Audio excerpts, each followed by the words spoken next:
In this session, we will be talking about credit risk plus. So this is again another method to compute the credit risk, another technique to compute credit risk, and more effective when I am talking about computing the credit risk for a portfolio. So we will try to look at some of the important aspects of this, how it can be helpful in calculating the credit value at risk or expected shortfall. This can also help me to compute the overall economic capital that is required. So it can help me in doing quite a lot of calculations. And what we would be looking at is how I can typically use a particular package in R. Initially, we will understand the conceptual aspects behind it, but we will also use a package of R through which we will take a data set containing a set of portfolios, and for that particular portfolios, what is the typical credit risk that is associated? What are the various things that I can compute on that particular set of portfolios? And how do I compute the credit value at risk, the expected shortfall, and the economic capital using this credit risk plus technique? So we know that there are a few structural models to assess the credit risk. For example, the Merton model, it's a structural model. So it is used to identify what is the probability of default, and even based on that it can also be helpful for me to assess the credit risk of a counterparty. So the whole default process in these structural models are built based on the assumption associated with the underlying financial and economic variables. So we make some kind of assumptions. If you remember the Merton model, some kind of assumptions are typically being made associated with the asset value, the value of the asset. Similarly, some assumptions regarding the standard deviation or the volatility of the asset. So if you really understand, we try to make some kind of assumptions, and based on that we will try the whole default process associated with the financial and economic variables. Whereas the credit risk plus that we are going to talk about now comes under the heading of reduced form models. So which means the default, instead of trying to understand the default process from the underlying financial, economic related variables, here we are by default assuming one kind of a form for the default distribution. So we can assume that the defaults might follow a Poisson distribution, or we can assume that the defaults are going to follow a negative binomial distribution. So we are assuming some kind of a form for the default distribution. So which means we are not deriving the parameters from the data, from the first principles, and once we have derived those parameters, again we are not fitting those parameters to the data and then computing what is the probability of default or what is the overall loss if the default is going to occur. So reduced form, actually the name itself is clear, it has reduced the form. So it has reduced the complexity of the model. Instead of we trying to derive the distribution of the default from the variables, we are making explicit assumptions regarding the distribution of the default, and that is coming under the heading of reduced form models.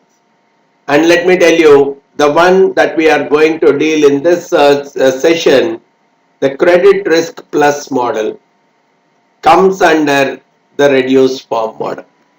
So the default process can be flexibly specified. I can specify either this process or this process.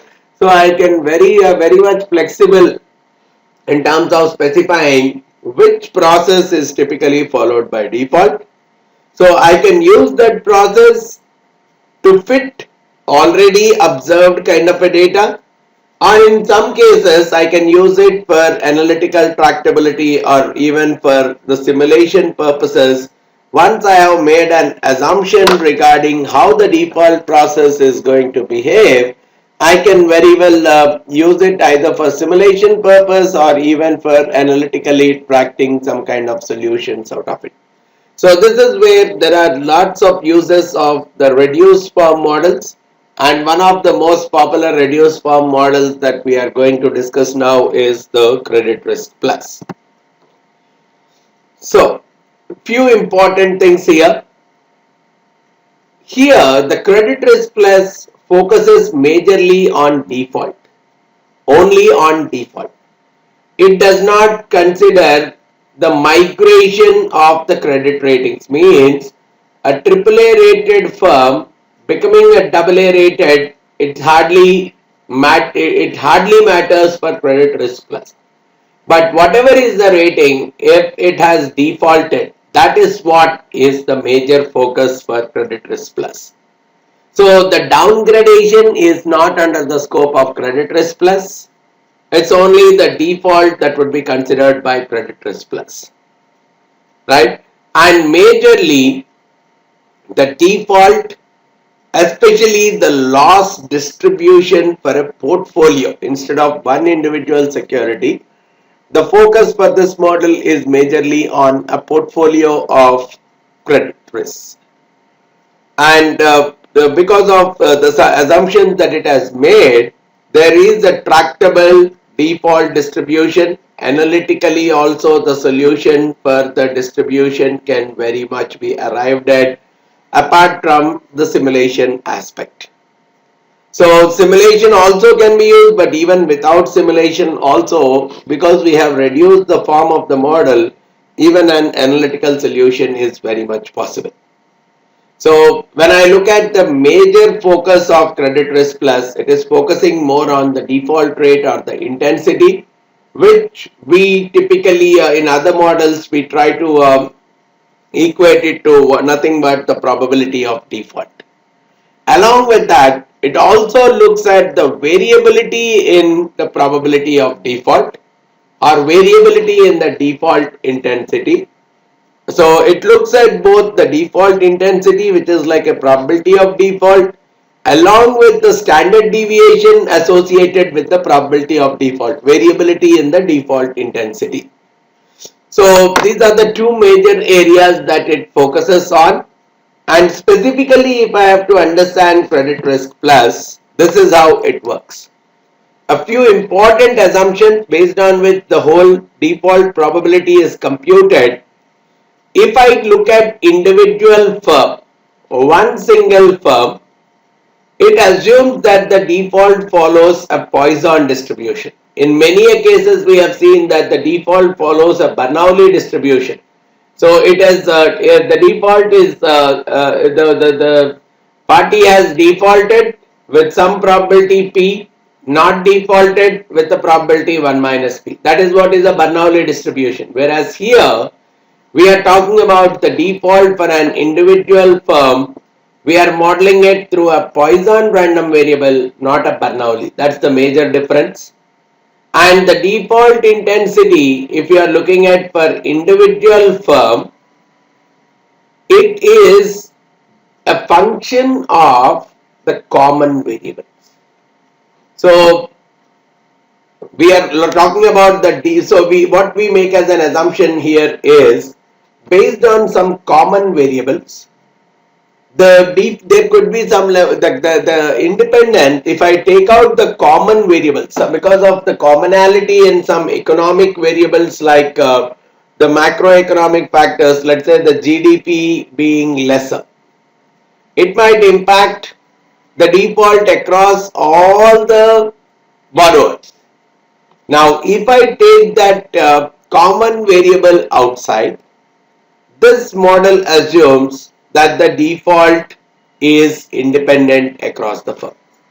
So conditional default, provided I'm taking the condition that the common factor is existing, then once that common factor portion is typically removed, we see that the default is independent across the firm. That is what is the major assumption that this credit risk plus does. So that's where when we are doing the modeling, we will not take the correlation between the various firms into consideration at all here. And the movement of the underlying economic or macro financial variables, that is assumed to follow a kind of a gamma distribution. The common variables are assumed to follow a gamma distribution. Based on that, the intensity for each of the firms is computed, wherein it looks at the average default intensity. Default intensity is nothing but probability of default. So the average probability of default and the approximate average default rate for each of the firms is considered, and the weights, p-dimensional vector of weights for each of the firms is typically considered across the sectors, so that the total is becoming 1. And here the major thing for F is it's an p-dimensional independent random vector where each element is following a gamma distribution with AJ and BJ as the parameters, and the AJ and BJ are chosen in such a way that both of them are equal and they are equal to 1 by the variance. So that is the way the credit risk plus is typically working.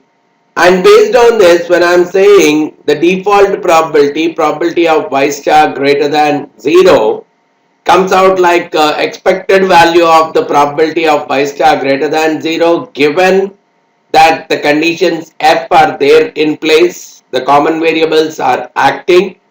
So based on that, I can very well compute the default probability associated with each of the firms.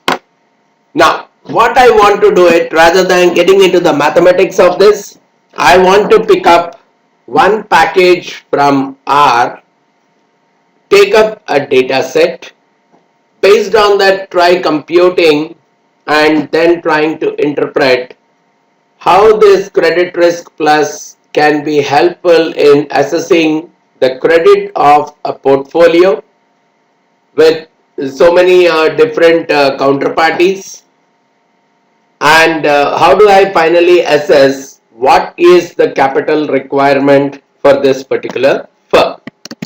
So let me take some data out here. For that, the first thing I want to get into is I want to install this package crp.csfp. It's already installed on my system. In case it is not, you should install it. So because it's already installed, I'm simply loading this package crp.csfp. This is the important package which is helpful in terms of working out with the credit risk plus portfolio model. So let me load this. So it implements credit risk plus portfolio model to the fullest. So it helps to analyze a given credit portfolio. So I want to take one single credit portfolio. Let me take that. So I have a portfolio here in a CSV file. Remember, if I have to use a credit portfolio, I should use it exactly in the same manner, even including my headings. It should be exactly similar. The CSV file should be exactly similar. It should contain CP number. Look at the capitals and all as well. The CP number is a column, first column, which contains the counterparty number. So here I have 25 counterparties for a particular bank or a financial institution. I am giving the names of all the 25 counterparties, name 1 to name 25. What is the exposure? Here E is in small letters. What is the exposure this particular bank is having with each of the counterparties? So these are the amounts that each of the the bank has lent to each of these counterparties or typically gotten into deals with the counterparties. So this is what is the exposure of each financial of the financial institution with each of the 25 counterparties. Then LGD, the loss given default. In case this particular counterparty defaults, the loss is approximately 98.85%. So there is only 1.15% that can be recovered. The same way here, the loss is around 60% in case the name 2 is going to default. Only a 40% chance, 40% recovery is possible. So the loss in case the default occurs. That is what is the LGD. Now I am also having one column for maturity. So whatever the deal that we have, whatever the contract that we have with the counterparty, when is it going to expire or mature? So the loan that I have lent, the loan that I have given to this counterparty, when is that I have to get my loan back? Or even any kind of derivative contract I have entered with this counterparty, when is that derivative going to mature or expire? So I have a column called maturity. I need to have all the things in exactly in the same manner. If I have to use the credit that CRP, CSFP package, then I need to give ratings. The ratings here I have to give them in a serial order.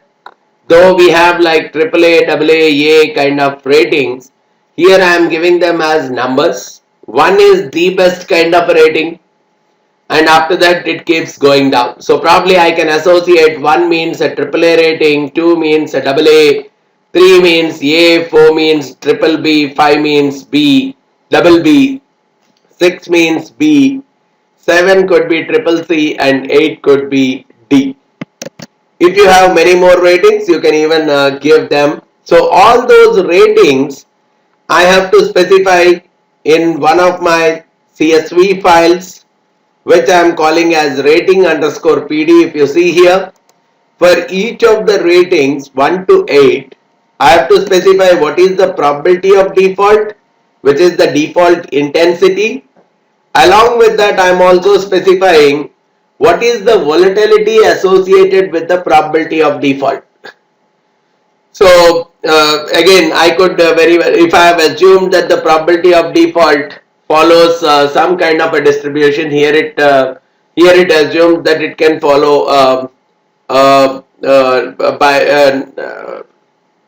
let's say if it is assumed that it is following Poisson distribution, I can very well find out the variance and the mean should be more or less the same.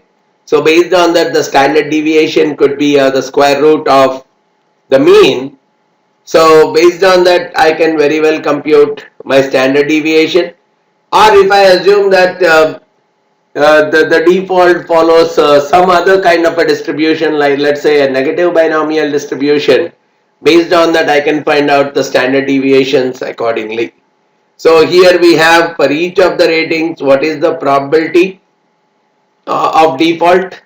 Some of the important things that are necessary out here, as the rating number is increasing, I should see that the probability of default also should keep increasing. At least it should not be decreasing. That's one check the one of the formulas will do. I'll explain it later. But when we are providing the data, there are so many cases where we may get into an error. So this is where I need to be careful. The rating should be in an ascending order.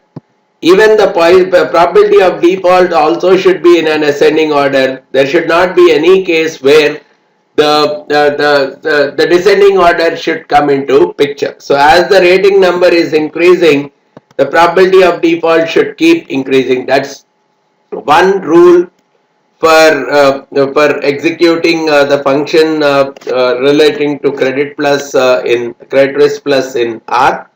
Similarly, I can also have the standard deviations. Obviously, there is no relationship with respect to standard deviation. So these are the two.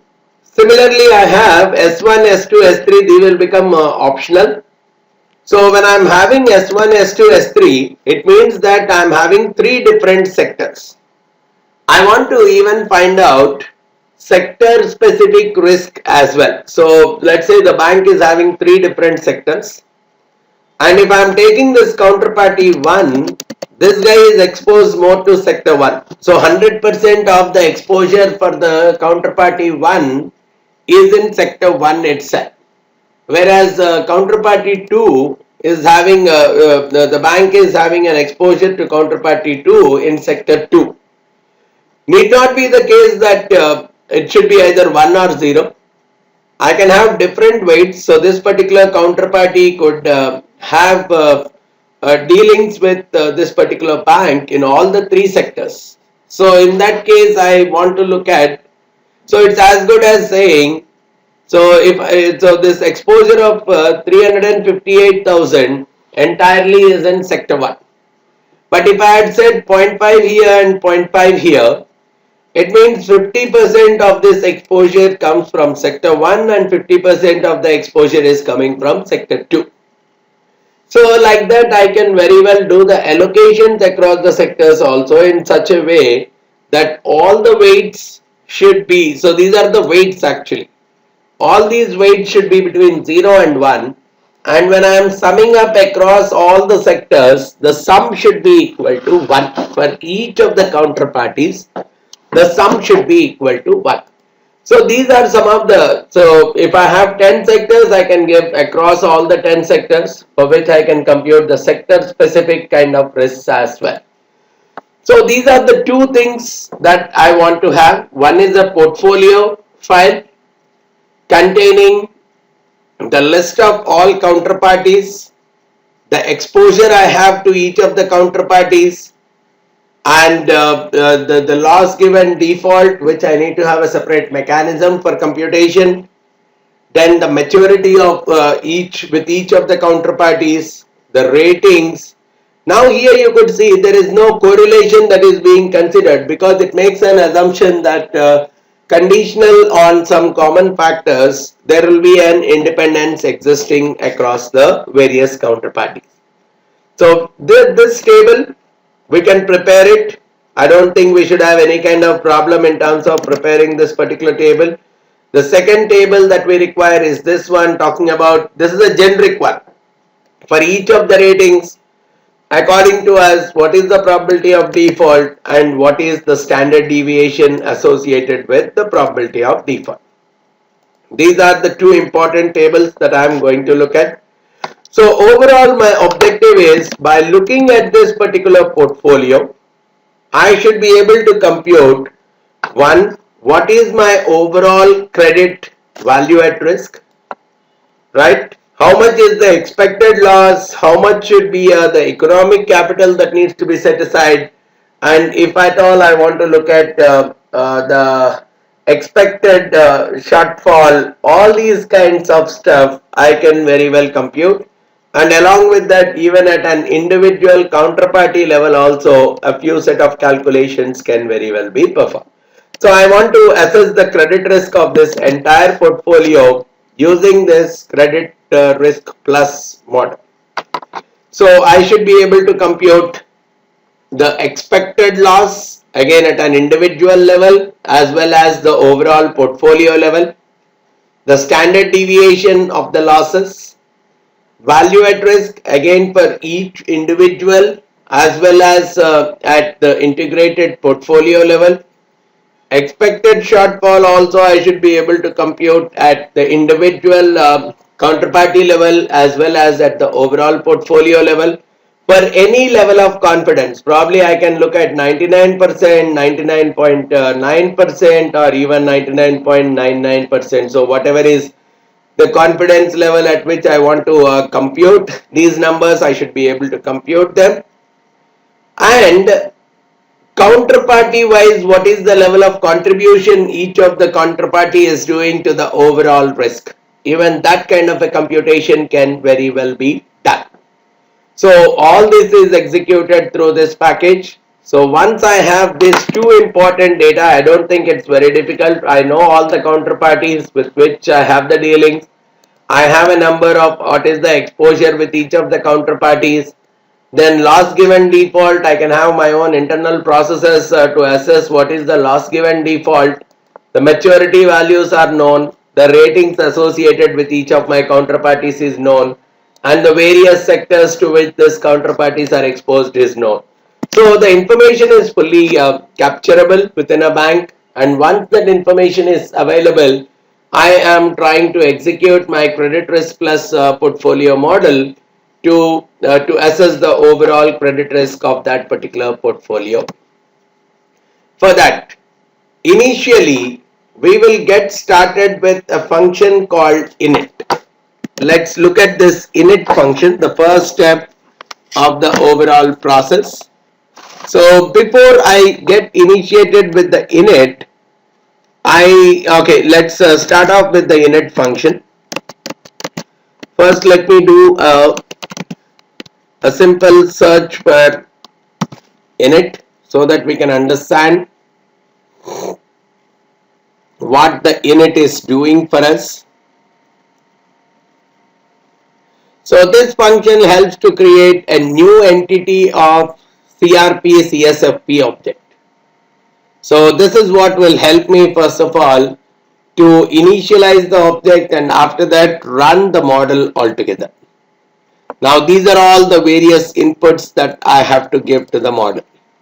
But before I start giving all these inputs one by one, or before I discuss all the inputs one by one, a few important things I require. One is a portfolio, which is a data frame for me.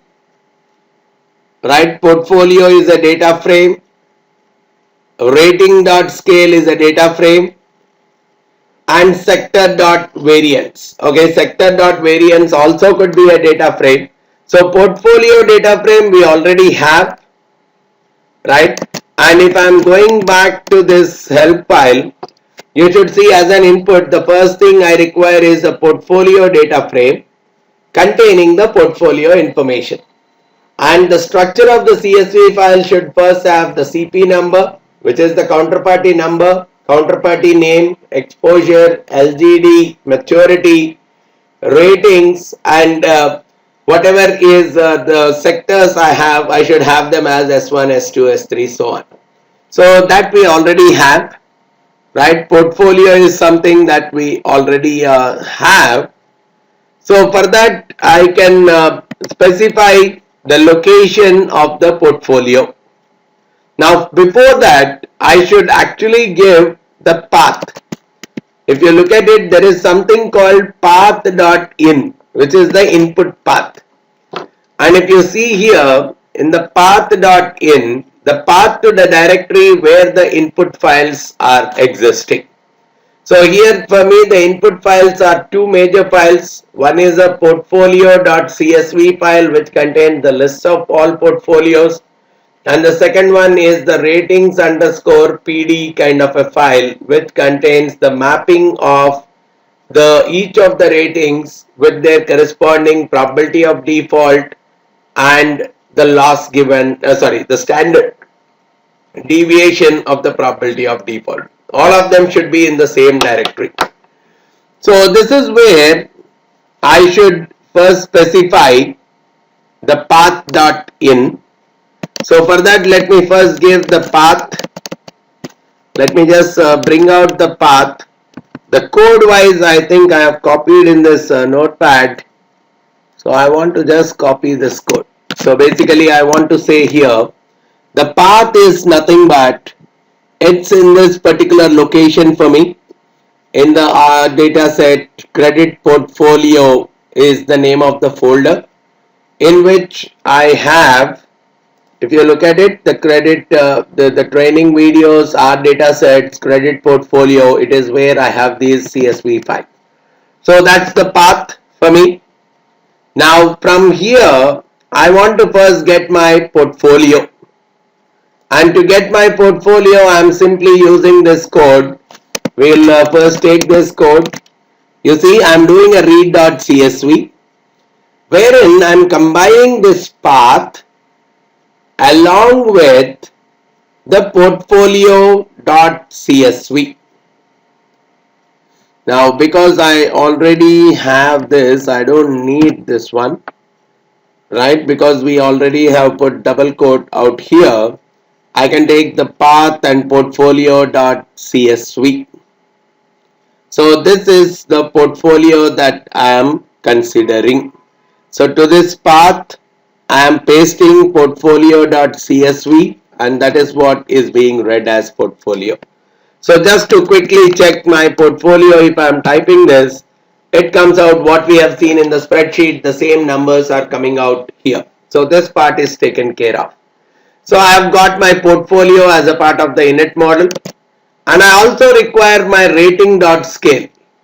So even that rating.scale, I will get it from the same location, which is having this rating underscore pd.csv. So that is what I want to give here, right? We have, again we are taking the same read.csv, paste, for which I am appending to the path. The path is this one. Along with that, I am also bringing in rating underscore pd.csv. So this is what is taking care of rating.scale. Okay. So I have even this is very finely taken care of. Okay. So now I have these two things, right? Now I have my portfolio. Path.in is already taken care of, which is the path. As a part of my path.in, the path is what is taken care of. The path.out also I can specify the same path. Port.name is the portfolio.csv. Let's go one by one. Let me initiate the init method altogether. So I will say, let's say my model, or yeah, I'll simply call it as my model, wherein I am doing the init. Path.in. By default, we know the path.in is nothing but path. I'm considering the path.in as the path, the input. Even path.out. What is path.out doing for me? The path to the directory where the output file should be written if the export.to.file should be true. So I want the output file. So I'll say path.out also. Let me give the same path. Even for path.out, I'll give the same path. So I'll say path.out equal to path, just like path.in. Portfolio port.name, I'm taking it as portfolio.csv.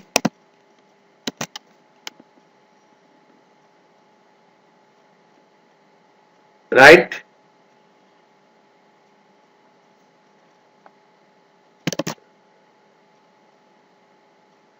Or I don't need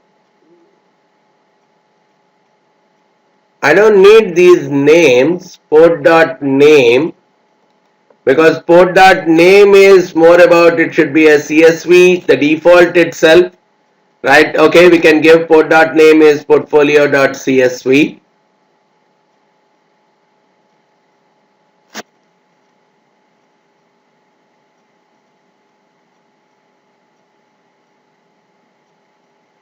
Right?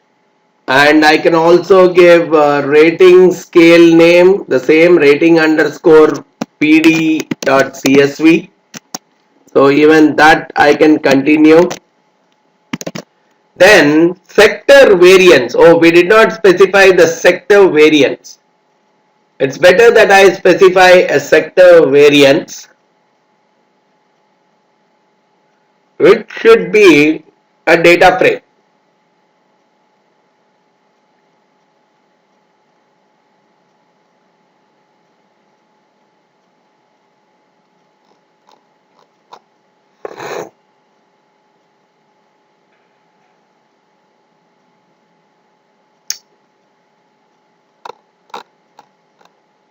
Okay, sector variance name I can take it as it is. But sector variance I should compute. First of all, let me take these things. These are very important. Portfolio, I'll take it as the same portfolio that we have created. Right, you see here he has given portfolio equal to portfolio. So I'll take those. Portfolio, I'll take it same as the portfolio that we have created. Similarly, the rating dot scale, I'll take it same as the rating dot scale that we have created. Now, comes the sector variance, sec dot var. It's better that I create some kind of variance. So what I'll do is, I'll say as dot data frame, I'll just randomly generate as dot data frame. I will give for each of the sector R uniform. Let me generate a uniform. Let me generate three different random variables. So I'll generate three different random variables with variance values between 1 and 3. I'll take some three different values and I'm converting that into a data frame. So that is what I am calling as the sector variance, because I have three different sectors.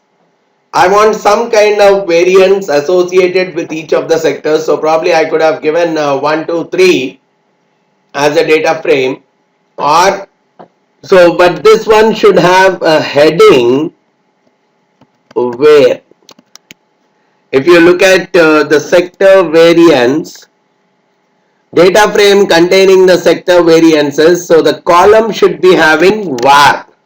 So probably let me call var equal to, I'll take it as uniformly distributed random numbers, three uniformly distributed random numbers between 1 and 3. So this is what I'll take as the sector variance. Then what else? What else are the inputs that I require out here? So sector variance estimate, rest all if I'm leaving it as default. Okay, loss unit, I'll leave it as default, saying 1 million. So the loss as would be typically, the unit of loss is in terms of millions. And if I look at a few other things based on which I can decide.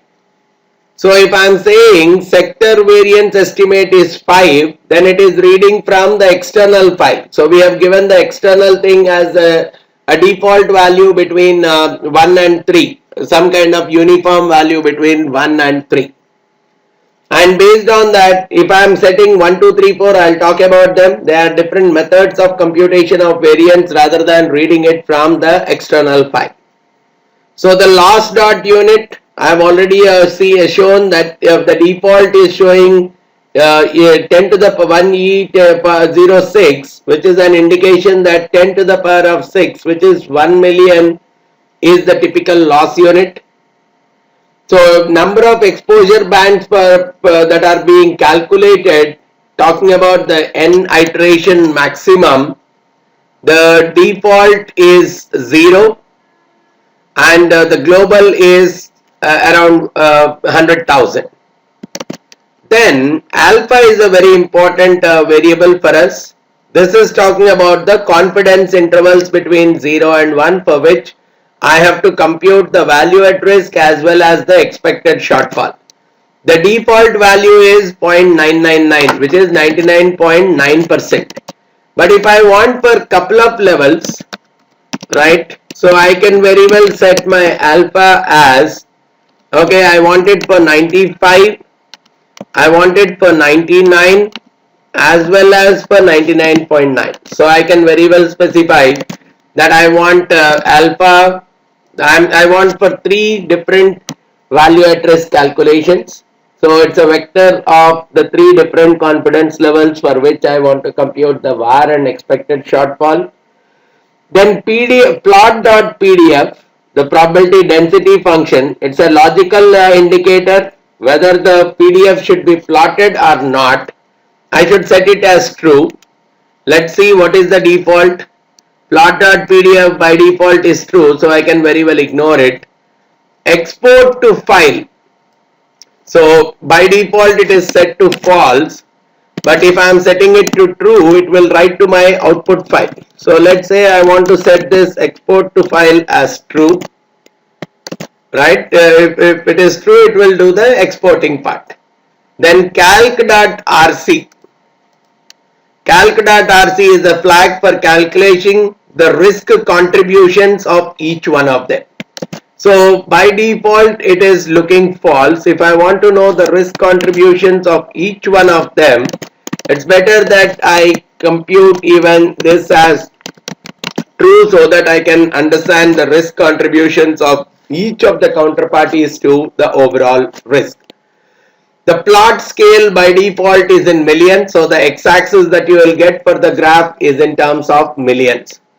Rest all, forget about it, save memory, let it not eat up the memory, so I'll set it to false itself, and all other things we have said. So initially let's see whether this whole model is getting initialized or not. That's the first step, right? I need to understand whether my model is getting initialized or not, and after that I can go ahead and running the model. So let me see this, if there is any error coming up.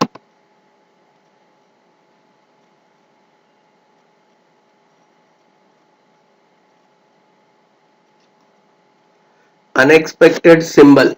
What is the symbol that is unexpected here?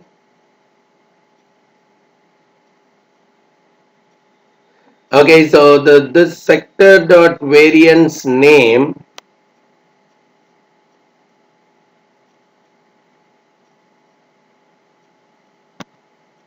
let it not be taken at all because we are giving a variance from outside. So let me not take the sector dot variance dot name at all. Oh, because I did not give the comma, it could not.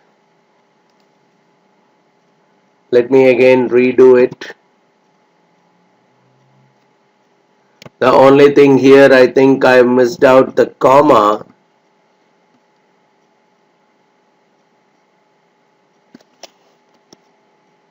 Let me take the one.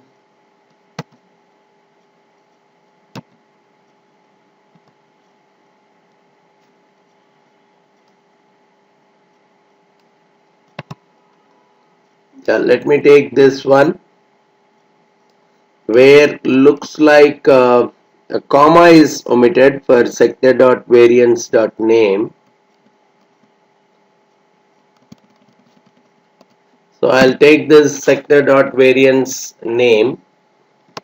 Yeah, now the model got initiated. By giving this init function, I see that the model is getting initialized. Once I give all these inputs, the most important inputs I need to give is my portfolio file as well as the ratings file. So based on this, the init function got initiated. So you see that it is the credit risk plus portfolio model, and Matthias Fischer, Kevin Jacob and Stefan Kolb are actually having the copyright for 2000, which was in 2011, and this is the typical license associated. But it is saying the object path is not found. Why is it so? Oh, the name is path, sorry, PATH, whereas here I have given it as capital PATH. So let me again initialize the whole process.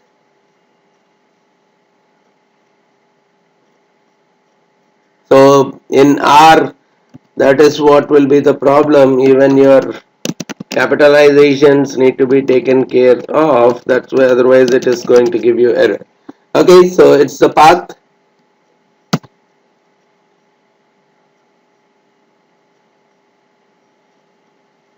Argument X is missing in the data frame. What is coming out here? If I run this as dot data frame of this,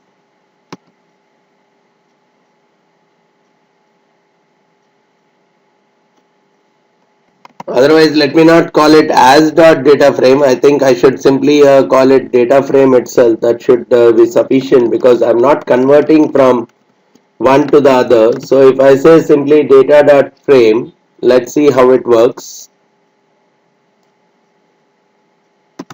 Yeah, now it looks like all the errors have been taken care of and my model is typically initiated. I can look at the structure of my model by simply typing in str my model. Now these are all the things to start with, nothing is there. So the input path is this one, the output path is the same, right? The port dot name, portfolio.csv, all these CSV files. Then we are looking at loss unit being 1e 10 to the power of 6. So whatever the inputs that we have given, those are the things that have initially come out. Alpha, we have given that there are 3 different alphas for which I need the var to be computed. All these things I am going to explain one by one once the calculation is being done. So what all things are typically computed, I am going to bring them across to you. So initially the model is initiated with all the values being set either to 0 or false. Except for a few important observations, the counterparty numbers are 1 to 10 like this. Counterparty names, name 1, name 2, so on. Then I have the exposure values, 25 different exposures, 25 different LGDs, maturities, ratings, S1, S2, S3. And even from the rating file, these are the inputs: rating, probability of default, and the standard deviation values.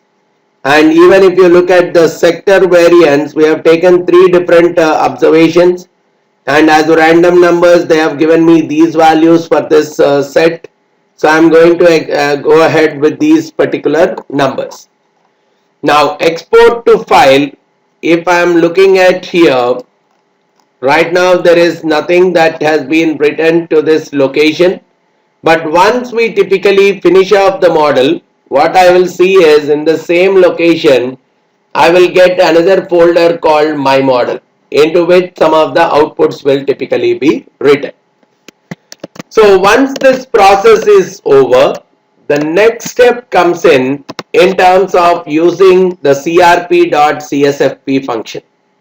And this is the one that is going to take care of the complete credit risk plus model. It's a one-step model. Just give crp.csfp of your model. So I just give this as input, crp.csfp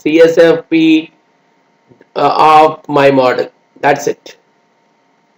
The whole computation is taken care of. Just this one single line is going to take care of the entire credit calculation, credit risk calculation, and that is where the whole time would be spent only in terms of interpreting the model. There is nothing much to read through it. And in the process, just by giving this one single function, these are all the various things that are done. I'll explain each of these methods, but internally it will do the reading of your portfolio.csv file as well as the rating underscore pd.csv file. It will do the plausibility check whether the data is pretty much fine or there are errors as a part of the data.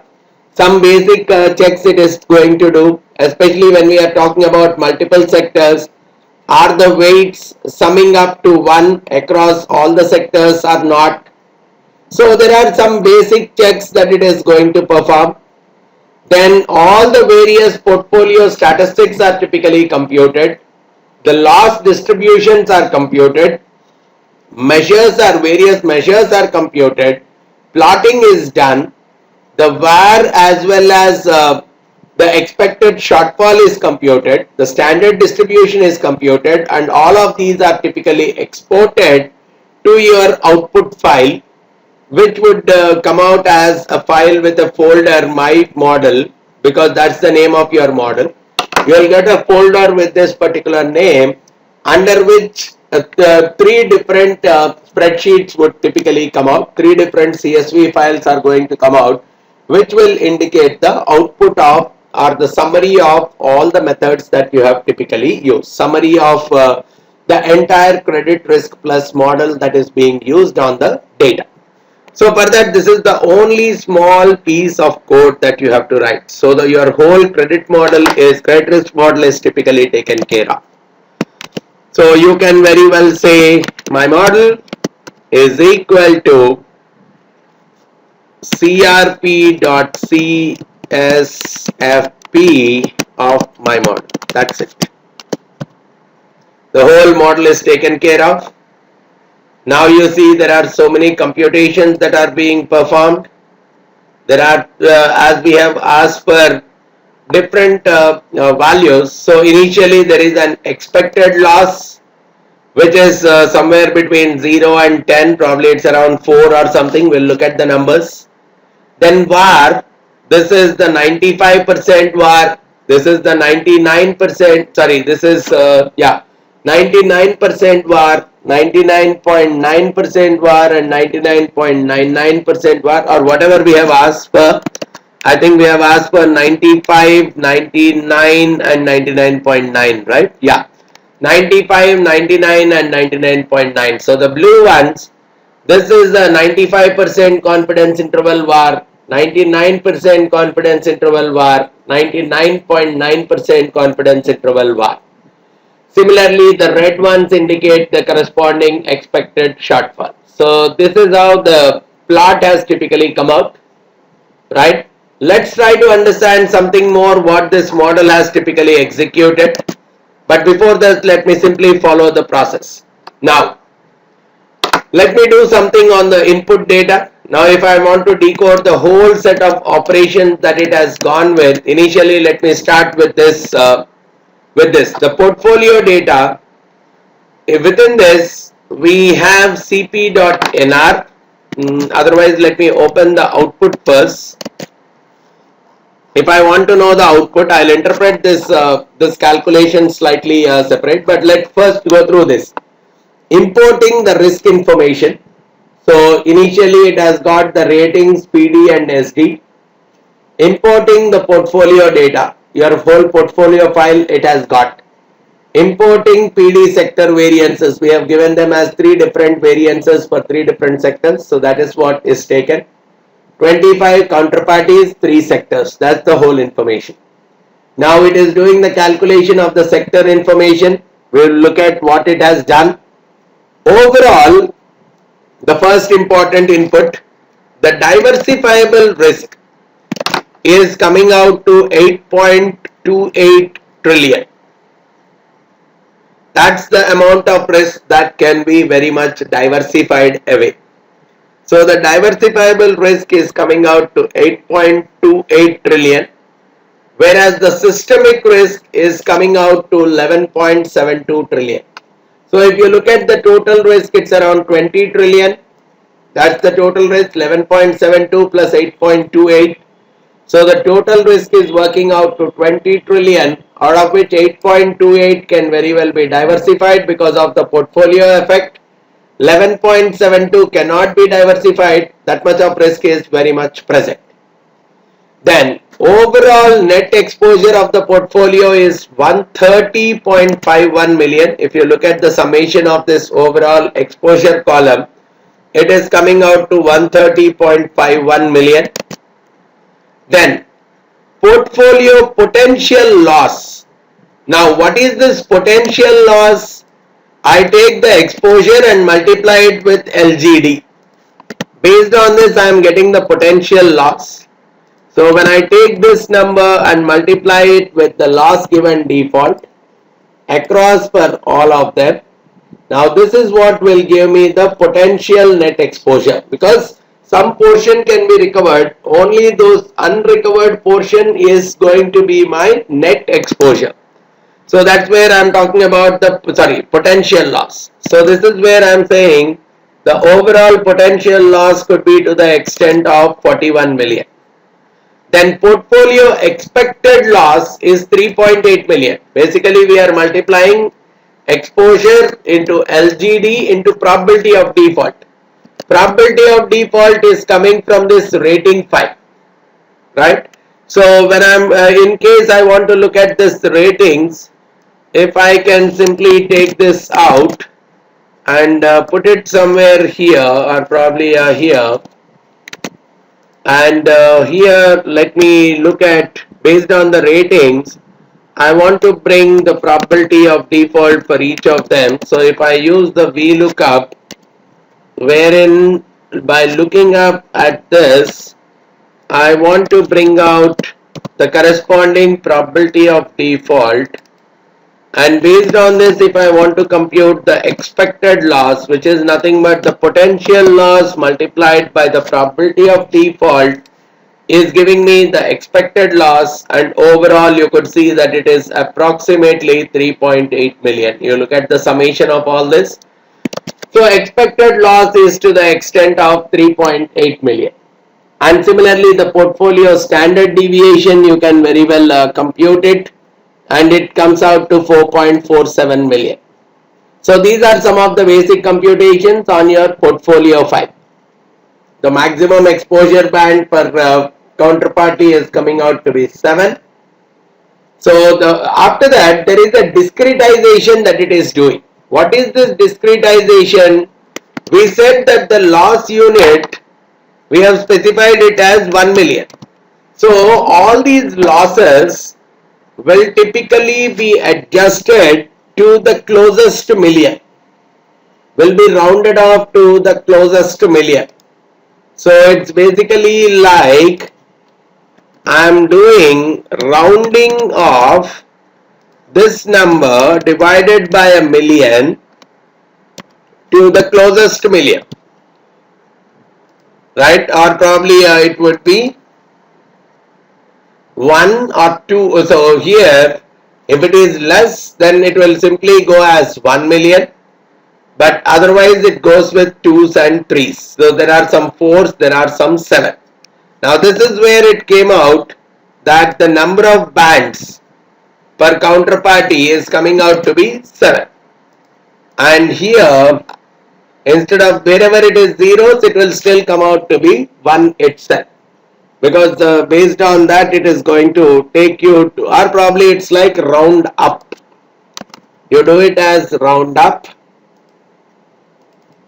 No, it's not even round up, so it would be either round, but within that round, anything going to be 0, it will get closer to 1 itself.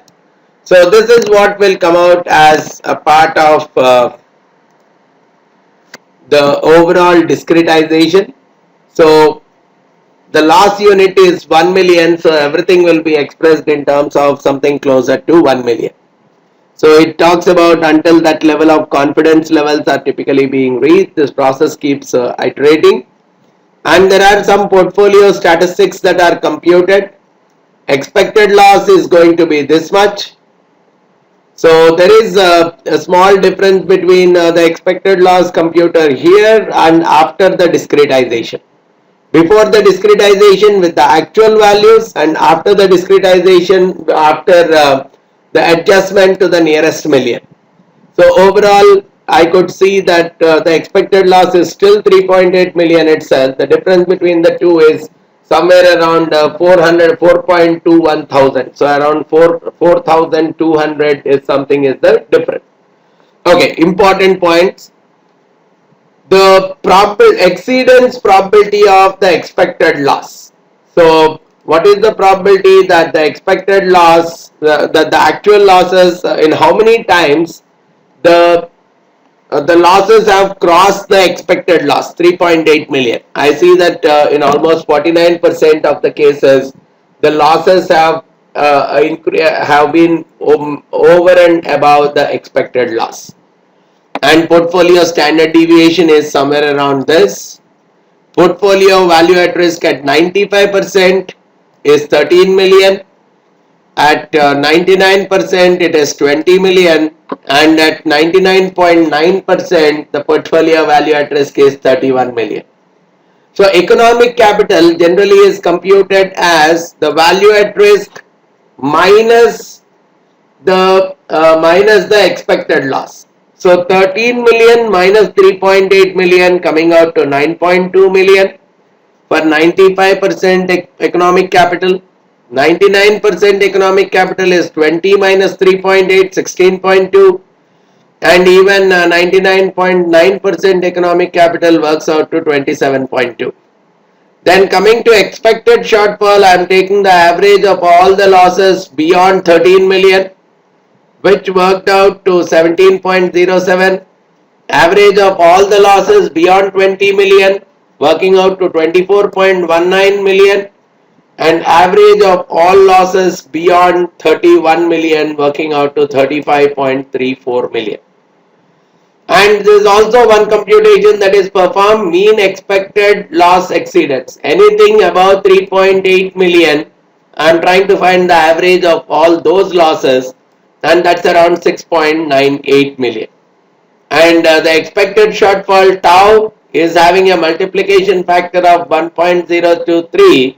That is where if I am looking at this particular number divided by 1.023, working out at 30.28 million. These are some of the outputs. So there is a VAR that is computed and it is checked. Expected shortfall is checked. So the standard deviation contributions to of each of the counterparties in the portfolio is also checked. Finally, exporting the loss distribution, writing the summary file, exporting the risk contributions, all these things are typically taken care of. Now let's go back to our model and try to see all the outputs, right? So let me simply go back to this model. So I'll put str, I'll take the structure of my model. So these are all the things that are there as a part of the output. Let's read one everything. So these are all known: path.in, path.out, port name, rating scale name. So these are all the ones that we have given as inputs itself. Some of them are default. Alpha is 0.99. Plot.pdf, we set it as true. All these are our input values itself. Now let's come to the real calculation. Okay, these are all inputs. Rating.pd, we have given these as the probability densities for the ratings. Now comes the NS, number of sectors, it's 3. Number of counterparties, 25. Sector variances, 2.6, 2.47, 1.48. CP.NR, numeric vector with the counterparty ID numbers. So here you could see the counterparty ID numbers are 1 to 10. CP.ratings, which are the ratings of the counterparties, which we already know. Next, these are some numbers. Next is the numeric vector exposing, giving me the exposure of each counterparty directly from the Excel file, CSV file. LGD, it's also directly from the CSV file. PL, which is the potential loss. I have already computed the potential loss, which is typically computed as the exposure multiplied by LGD for each of the counterparties. That is also being computed and stored under PL. That's one more variable that we could see out here. PD, probability probability of default, which is coming from the ratings, which we have already done the VLOOKUP and we have got that. Then EL is the total expected loss. So the expected loss of the portfolio is coming to be this much. EL.CRP is anything that is CRP is after the adjustment or after the discretization is being performed. So we see that there is a small difference in the expected loss due to the discretization part, right? We see small difference, and that is what we got to the extent of 4,200. Then we have new. New is a vector with the discrete losses as a multiples of loss unit. So it would be either 2 or 3. So it would be like rounding off to the nearest to million. Zeros, anything nearest to 0 also will be rounded to 1 million itself.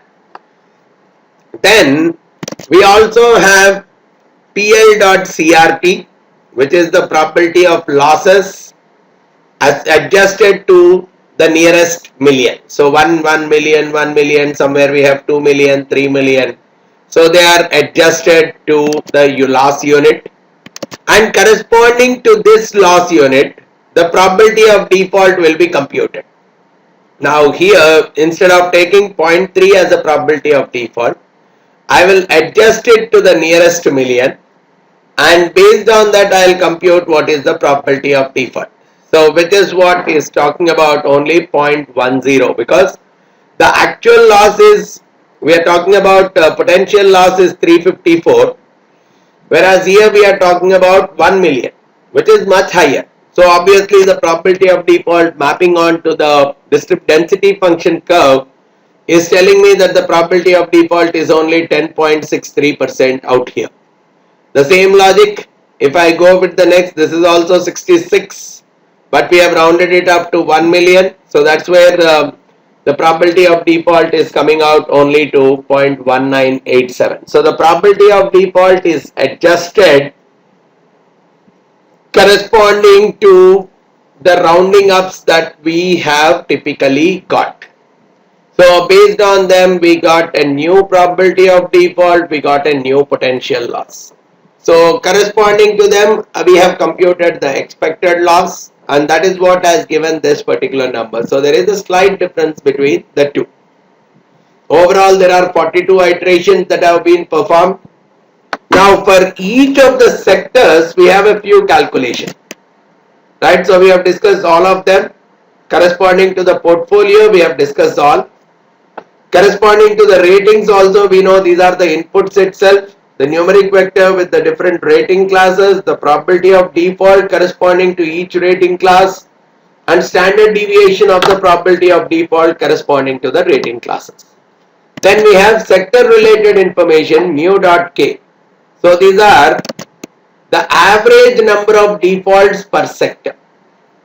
So we see that on an average 0.915 defaults are occurring in sector 1. This is again a calculated stuff.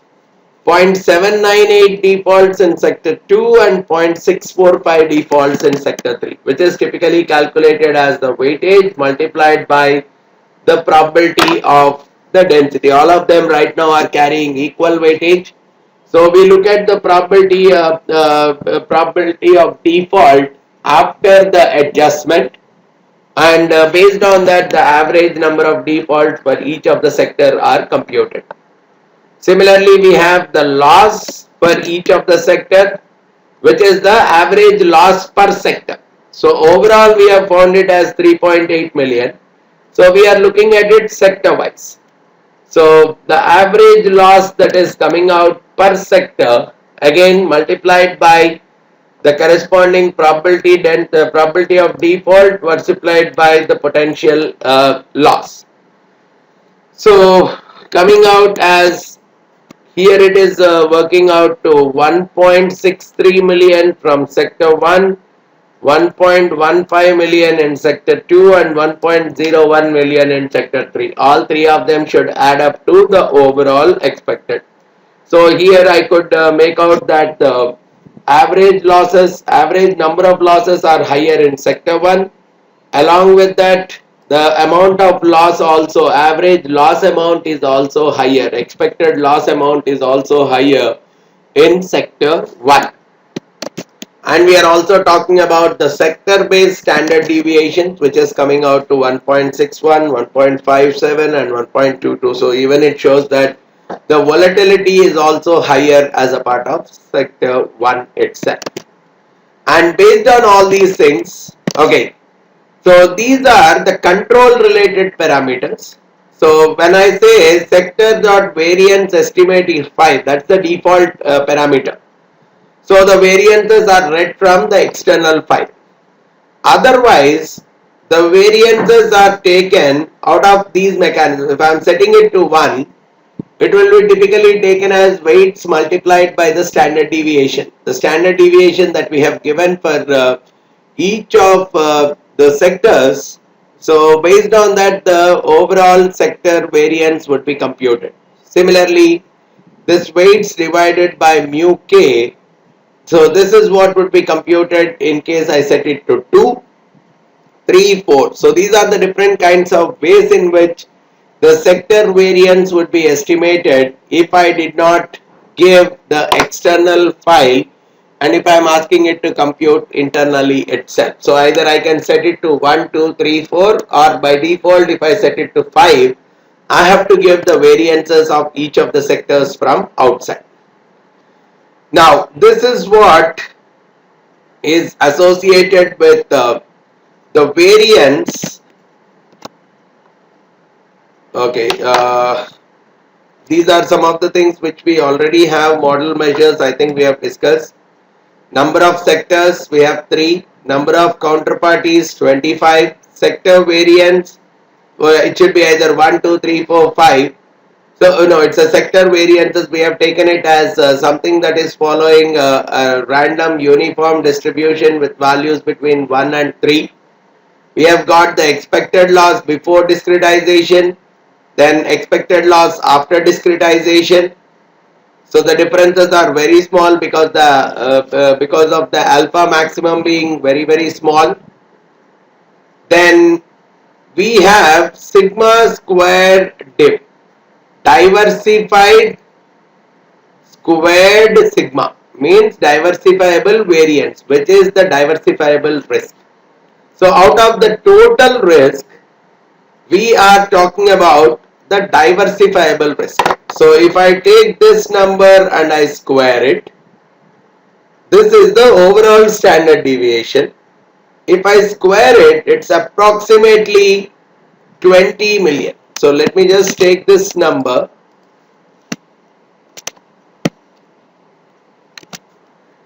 right? I just do a square of it.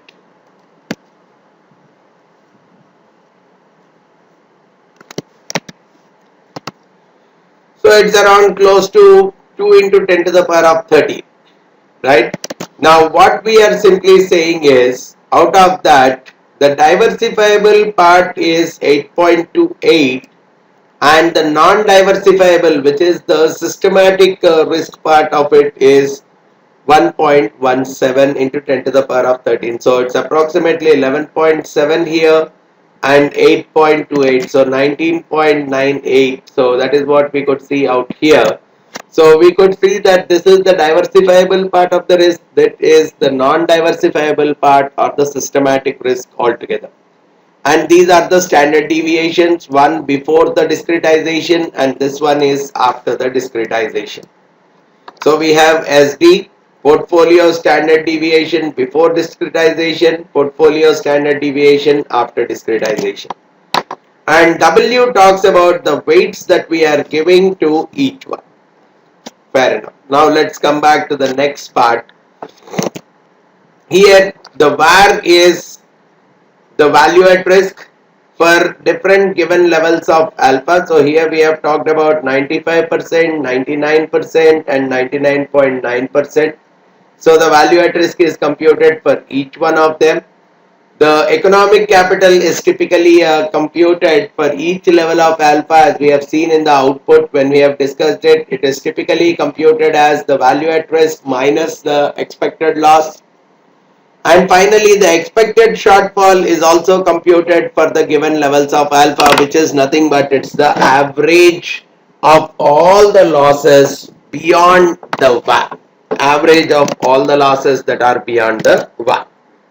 And a few more things that are coming out, right? I'll have to explain the A and B. Just give me some time. So VAR we have explained. So these are the VARs for each of the sectors. Now we see some important numbers.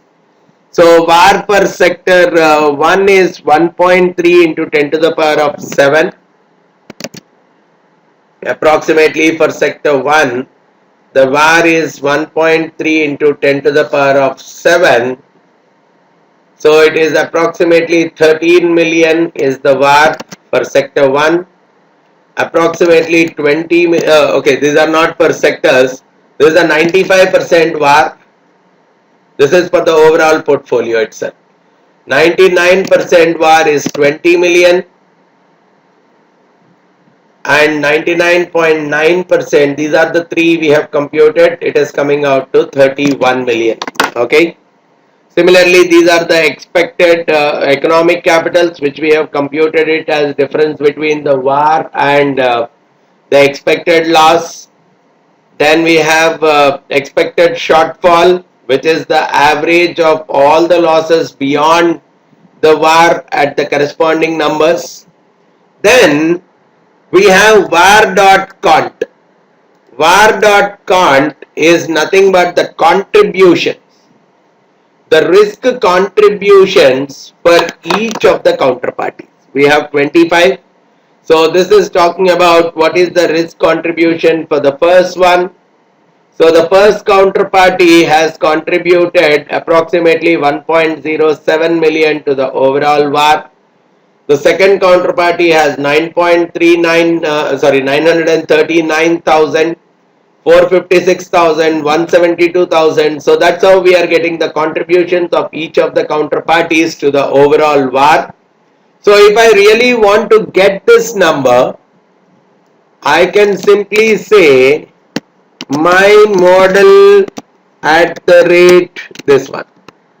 So I am getting the list of all the contributions of each of my 25 counterparties. So basically I can assess who has contributed the maximum, the minimum, etc. The same logic I can go with expected shortfall also. All 25 counterparties, to what extent they have contributed. Even the standard deviations of each of the 25 counterparties I am able to look at. So those are the various risk contributions that we can see. Then we also have a loss distribution, right, which is talking about for each of the losses. Probably that is something that is not displayed out here.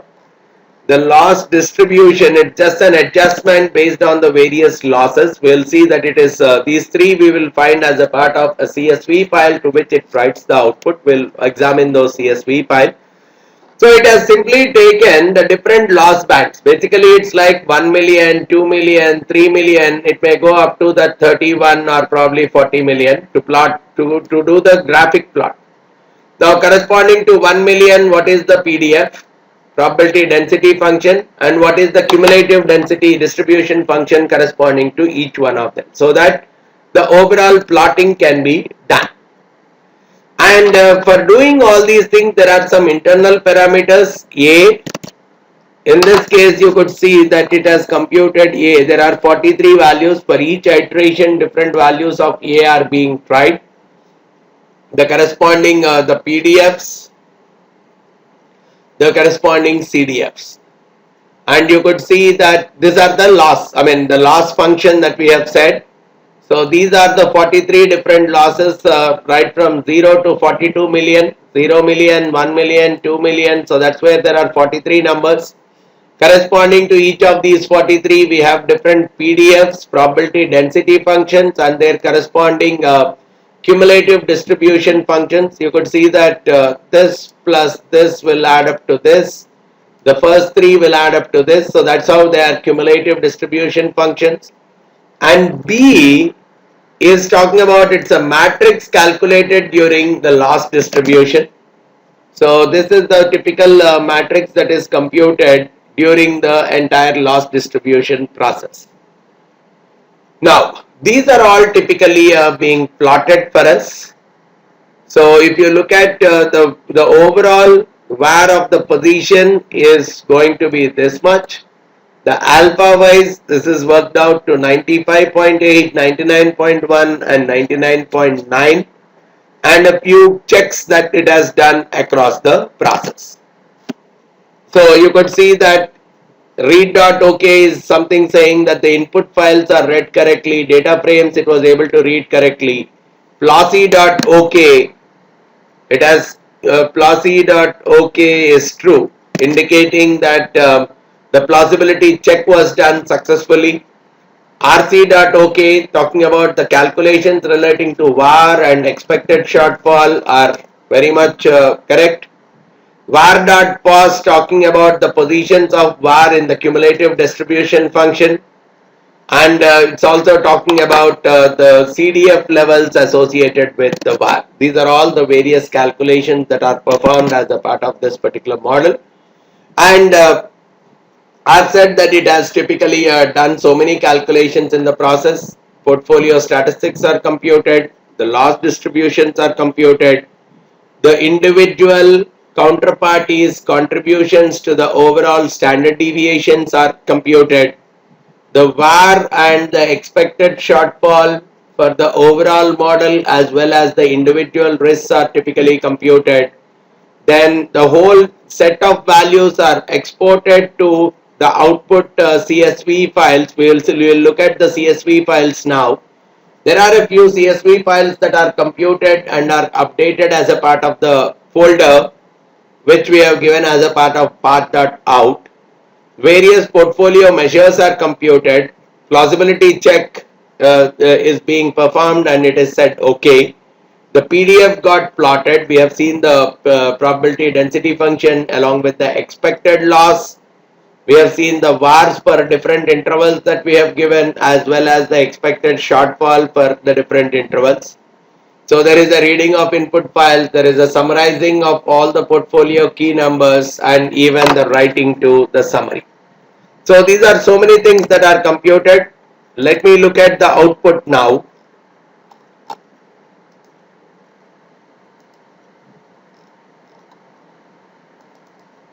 Okay, within this credit portfolio, I have got my model. My model is the name of the folder within which we have all these things. If you look at RC, that's the output, right? You could see that we have all the 25 counterparties, their PL, which is adjusted kind of a PL to the nearest million. So 1, 1, 1, 1, 2, 2, 3, 2, 3, some of them are at 4 and probably this person is at 7. That is what we have seen. The rating of each of the counterparties, the sectors to which each of these counterparties are exposed to. Then we have expected loss for each of the counterparties, the standard deviation corresponding to each of the standard counterparties. Then we have the standard deviation to the amount, right, ES amount. Then we have the VAR calculated for each of the counterparties. VAR to the ratio again is being provided. Similarly, the tau is another measure. Expected shortfall also for each of the counterparties is typically measured. So this is the one that is talking about the various portfolio based calculations associated with each of the counterparties. So this is one output table that we are getting in the process. Then there is a loss distribution for each million of loss. We are looking at what is the PDF and finally it has gone into compute your CDF as well. If I have to simply look at the plotting of these two charts, so it comes more like this. The PDF is going on down and down and down, right? Because the probability that the loss are above this particular, so the probability that the losses are between let's say 6 and 7 million is going to be this much. Probability that the losses are between 0 to 1 million is going to be this much. And the cumulative distribution up to 1 million is working out to be around 25.5%.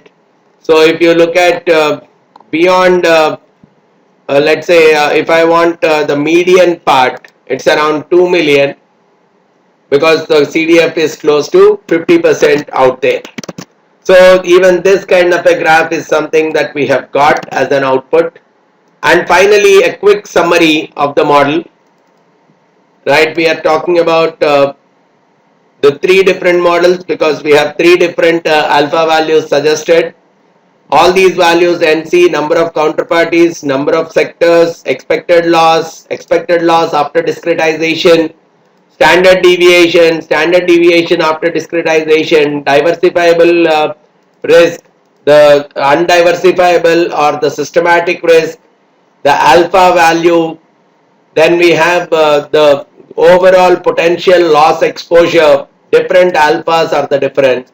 based on which we got different values of VAR, different values of expected shortfall, different values, economic capital and expected shortfall. So depending on these values, the capital requirements can quite comfortably be computed.